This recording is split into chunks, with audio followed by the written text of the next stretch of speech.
Uwiteka bahire bavandimwe, nongeye kubasuhuza, nifuje kubasabira kugira ngo Uwiteka abanezeze kandi abanezererwe, bityo nubwo turi mu isi y'ibibazo ariko dushime Yesu Kristo ko yanesheje isi, yanesheje Satani, kandi iyo umwisunze byose bigenda neza. Tugiye kwigana amagambo atubwira ngo kuba umurinzi mwiza. Burya muvandimwe, uri umurinzi wa mugenzi wawe, nanjye ndi umurinzi wawe. Abagize umuryango ijuru rito ku isi ni abarinzi, burya bagomba gusabirana. Abagize umuryango iyo babaye Kristo atuye muri bo, n'itorero riba rizima, n'igihugu kiba kizima, n'isi iba nzima, bityo amahoro akaboneka mu isi. Ariko utabaye umurinzi ngo ushyire imbere, nanjye ngo ushyire imbere, nazasitara nawe wasitara, cyangwa se ukanahakoreramo amakosa, nanjye nkahakoreramo amakosa. Reka rero dusenga Imana. Mwami Imana yacu, turagushimira yuko watubereye maso ukaducungura. Satani yifuzaga kuturimbura, ariko warahabaye uritanga, ubishimirwe. Mwami Imana yacu rero, ngwino ubane natwe, utwigishe kuberanira abarinzi mu miryango, tuberanira abarinzi mu matorero turimo, tuberanira abarinzi mu gihugu ndetse no ku isi yose, bityo twese tuba ubwoko bwihishe muri rutare, kuko rutare ni Yesu Kristo, niho twihisha, ni imyambi y'umwanzi Satani, bityo buri muntu wese agakora inshingano ze. Ngwino rero utubere byose muri byose, ijambo ryawe uritwigishe, uryandike ku nkingi z'imitima yacu, byose tubisabye twizeye izina rya Yesu. Urakoze, amen. Kuba umurinzi mwiza. Ezekiyeli igice cya 33, ndatekereza ko murahazi, mwarahasomye. Ezekiyeli 33 hari kutubwira ngo umurimo w'umurinzi wo kuburira abantu. Umurinzi nta kindi amaze, ni ukuburira abantu. Natwe ubu dufite umurinzi, ni umufasha, niwe Mwuka Wera Yesu yadusigiye. Simbasize nk'imfubyi, ahubwo mbasigiye umufasha, ari wo Mwuka Wera. Basigiye amahoro. Umwuka Wera aratwemeza, akatwemeza icyaha, bityo tukihana. Iyo rero umuntu afite Umwuka Wera, aba n'umurinzi mwiza w'umuryango we. Aba umurinzi mwiza, akarinda icyatuma umuryango usambuka. Aba umurinzi mwiza, akaba wa wundi uvuga uti icyatuma abana batitwara neza, batagira disipurine, batubaha, bikavaho, kubera ko yabereye umurinzi umuryango we. Rero umurimo w'umurinzi wo kuburira abantu. Reka dusome Ezekiyeli igice cya 33, hari kutubwira ngo, maze ijambo ry'Uwiteka rinzaho riti, mwana w'umuntu, uvugane n'ubu bwoko bwawe, ubabwire uti, ninteza igihugu inkota, abantu bo muri igihugu bakishakamo umuntu ngo bamugire umurinzi, nabona inkota ije iteye igihugu, akavuza impanda ngo aburire abantu, maze uzumva ijwi ry'impanda wese ntiyite ku mbuzi, inkota yaza ikamurimbura, amaraso ye aba ari we azabazwa. Muri kumva ko bavandimwe, umurinzi agomba kuba aharengeye, agomba kuba yumva, agomba gutega amatwi, agomba kuba areba y'ibituruka, akamva, agatekereza. Uwo ni we murinzi. Akabona kuvuza ikondera, impanda, kugira ngo abantu bagire bate, bumve, bitegure. Impanda rero zagombaga kuba zitandukanye. Ni ukuvuga ngo rero umurinzi agomba kuba afite ibikoresho byose, agomba kuba areba, yumva, atega amatwi, kugira ngo amenye kuburira buri kintu cyose kibonetse, abantu bitegure babe maso. Tsunami, abantu bazi tsunami. tsunami abantu bashobora kubaho ugasanga tsunami iraje, ariko kuko wa murinzi yabaye maso aravuza ikondera cyangwa amahoni kugira ngo abantu bumve, babe maso cyangwa bave aho ngaho bari kugira ngo iyo tsunami itabahitana. Ariko iyo abantu bari mu rusaku basakuza badashaka kumva no kumvira ibintu, amazi arabatwara. Rero Imana itugirire neza. Uyu muntu rero iyo yavugije ikondera, iyo yavugije impanda, abantu ntibabyumve bagapfa, ntago uwo murinzi ntacyo bimurebaho. Rero natwe turi abarinzi ba bagenzi bacu. Reka ku murongo wa 5, yumvise ijwi ry'impanda ariko ntiyita ku mbuzi, amaraso ye aba ari we azabazwa. Ariko iyo yumvira imbuzi aba yarakijije ubugingo bwe. Ariko umurinzi nabona inkota ije ntavuze impanda, rubanda ntiruburirwe, inkota niza ikagira umuntu irimbura wo muri bo, azaba arimburiwe mu bibi bye, ariko amaraso ye nzayabaza uwo murinzi. Bavandimwe, muri kumva ko bikomeye? Uri umurinzi wanjye, ntumburire. Nuko nta mwanya uba uhagije. Dusomye Matayo 18 umurongo wa 15 kugeza 20, cyangwa Luka 17 umurongo wa 1 kugeza ku wa 10, haratubwira umuntu mwene so nakugirira nabi, genda umusange umumenyeshe ikosa rye. Ubwo uri kumva ubaye umurinzi w'ubugingo bwe, uba ugiye kumubwira ibyo yagukoreyeho ikosa, uramusanga ukamubwira, yakwemera ukaba ubonye mwene so muri Kristo Yesu, mugakomezanya urugendo rugana mu ijuru. Ariko iyo akwangiye umuteza 2 cyangwa 3, noneho icyo gihe yabangira nabo ukamuteza itorero. Washatse kumukiza, washatse kuba umurinzi we, uri kumubwira icyatuma ubumwe bukomeza kubaho bw'abana b'Imana. Birashoboka mu rugo, birashoboka mu muryango, birasaba yuko buri wese abera maso mugenzi we, akagira ate, akamuburira ati, mwene data, mufasha mwiza, mutware wanjye, bana banjye, mwitwaye mutya, mwagize mutya. Icyo gihe ikiba gikenewe yakubwiye ati, mbabarira mutware wanjye, ntago narimbizi ko byakubabaje, cyangwa se bana banjye mumbabarire, cyangwa bana mutubabarire, papa mama twakoze ibi. Urugo ruhita rugira gute? Kristo umucyo uraboneka, habamo amahoro. Aho rero kubazabona umwanya, Matayo 18 umurongo wa 15 kugeza 20, na Luka igice cya 17 umurongo wa 1 kugeza ku wa 10, aho bizagaragara ko wabereye umurinzi mugenzi wawe ngo atagwa muri rwa rwobo cyangwa adaheranwa n'agahinda. Aho rero iyo umuntu yanze kwemera abantu 3, icyo gihe ugana itorero. Iryo torero rero iyo naryo ryangiye kwihana cyangwa ngo ace bugufi, akubaho umunyamahanga. Ntabwo ari ugenda ngo itorero ryose rimujugunye hanze, no, ahubwo aba umunyamahanga kuri wowe, nta cyizere wongera kumugirira.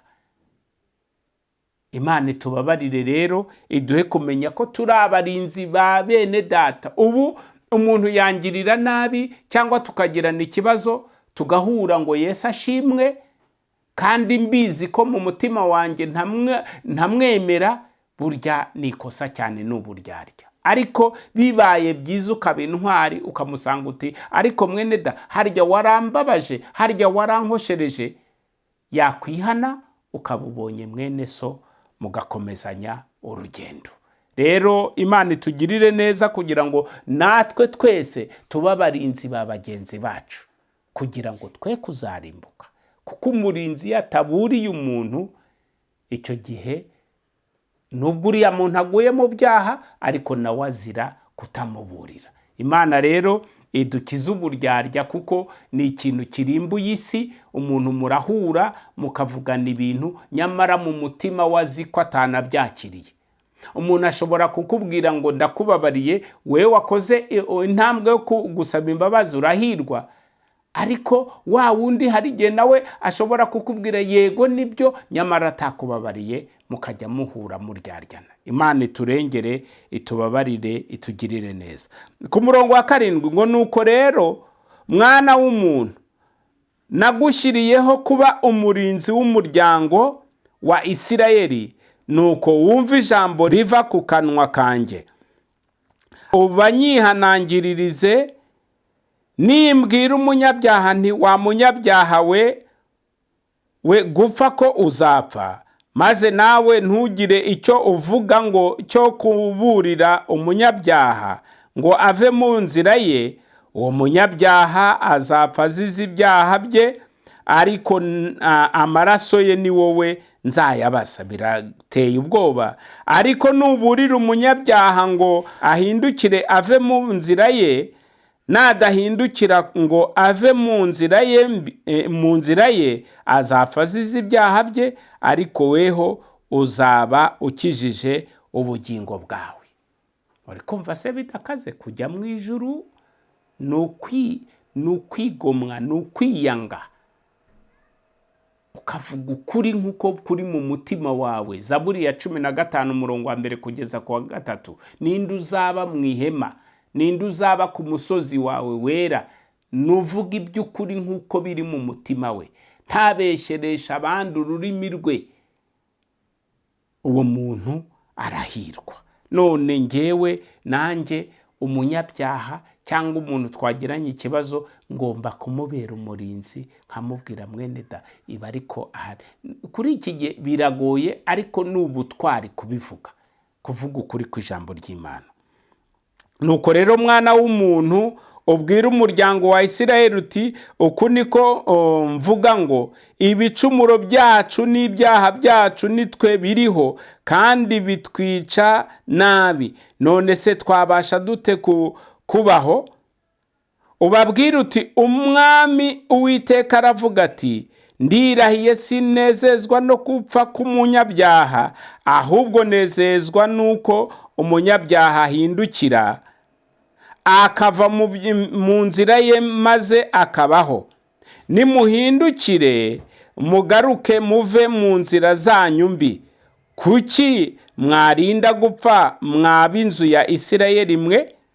Bavandimwe, reka duhindukire tuve mu byaha. Reka dusabe Kristo adukize icyaha n'igisa nacyo.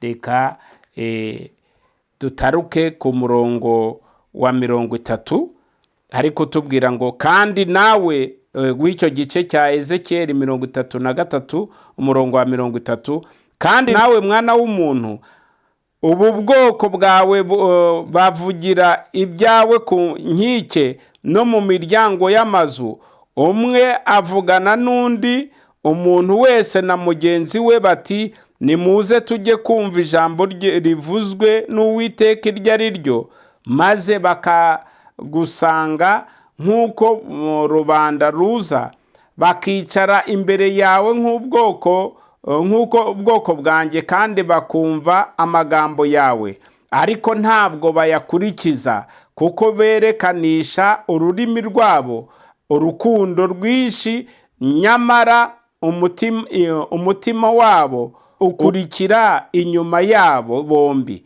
Kandi dore ubamereye nk'indirimbo nziza cyane y'ufite ijwi ryiza akamenya no gucuranga neza, kuko bumva amagambo yawe kandi ntibayakurikize. Ariko igihe ibyo bizaboneka ndetse biraje, nibwo bazamenya ko bahozwemo n'umuhanuzi. Imana itugirire neza. Bavandimwe, mureke dukurikize ijambo ry'Imana, turyiteho cyane kugira ngo tuzaboneke mu banesha.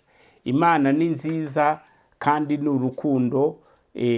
Reka dusome mu Migani dusome mu Migani igice cya 4, aho buri muntu wese ari njyewe nawe dukwiriye kurinda imitima yacu kuruta ibindi bintu byose birindwa. Hari kutubwira Imigani igice cya 4 umurongo wa 23, hari kutubwira ngo rinda umutima wawe kuruta ibindi byose birindwa, kuko ariho iby'ubugingo bikomokaho. Imana itugirire neza. Bavandimwe, kuba umurinzi ni ikintu gikomeye. Indirimbo y'171 iri kutubwira ngo, reka isome, ndabasomera indirimbo hano nyinshi zitubwira murinzi we w'Isiyoni, ijoro rigeze he? Mbese umuseke uri hafi, ntiburatandukana? Ntacyo ushishoza iburasirazuba? Umurinzi agomba kureba, agomba gushishoza, agomba kumva, agomba kumvira, agomba gutega amatwi, agomba guca bugufi, akaba umuntu ureba kure. Ntacyo ushishoza iburasirazuba? Ngo nyamuneka tumenyeshe ko urugendo rushize. Mbese tugeze ku cyambu, tugiye kugerayo? Mbese koko ubwami buri hafi? Mbese koko ubwami buri hafi? Burakeye, umunsi uraje, tubyamamaze hose. Dore izuba rirarashe, mwese nimurirebe. Mwabera mwe mugiye gucungurwa, mwabera mwe mugiye gucungurwa. Iyo ni indirimbo y'171. Ngo ku gice cya 4, tugeze ku rugabano rw'igihugu tujyamo, nimukabuze twihute, icyambu kiri hafi. Nimurangurure ya majwi yanyu, nimurangurure ya majwi yanyu. Indirimbo ya 5, hano hari indirimbo nyinshi zitubwira kuba umurinzi. Murinzi we, menyesha igihe. Ese urashaka kumenya igihe? Muvandimwe wanjye, igihe ni iki ngiki ndimo mpumeka. Ejo ntago ari ahanjye. Ubu hari abo mwari muturanye basinziriye, bavuye mu mubiri. Hari abo muva indimwe, hari abari urubavu rwawe, cyangwa hari abari imbavu zacu, hari abari imitwe yacu, abatware n'abafasha bose bavuye muri uyu mubiri. Hari abaturanyi, hari abana. Ibyo byose ni ukubera Satani.